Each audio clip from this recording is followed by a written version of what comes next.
আসসালামাইকুম, কেমন আছেন আপনারা সবাই? আশা করি ভালো আছেন। আমি অনেক দিন যাবৎ ব্যস্ততার জন্য আমি কোনো ভিডিও দিতে পারি না। আজকে তাই ভাবলাম যে আপনাদেরকে আমি আমার মতো করে ডিম বোনা করে দেখাবো। ডিম সিলাই নিছি ভালো করে, তারপরে পেঁয়াজ তেল সব কিছু রেডি করে নিছি। এখন আমি চুলা ধরাই দিই। কড়াইটা গরম হতেছে, এর মধ্যে তেল দিয়া দিতেছি। আমার মতো হলুদের গুঁড়া,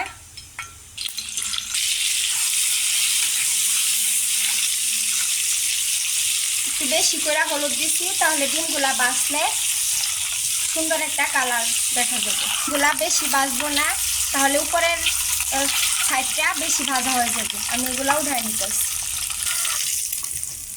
আমি পেঁয়াজগুলো দিয়ে দিলাম, তেজপাতা দিয়ে দিতেছি। আগে একটু হলুদ দিয়েছিলাম, এখন আমি আরেকটু হলুদ দিয়ে দিতেছি। মরিচের গুঁড়াও দিয়ে দিতেছি, ধনিয়া গুঁড়া, অল্প একটু পানি দিতেছি কষানোর জন্য।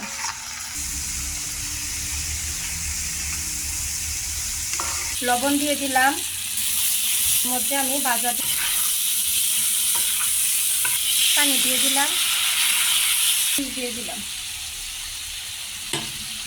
ঢেকে দিলাম 5 মিনিট। এই দেখেন আমার ডিম বোনাটা প্রায় হয়ে আসছে।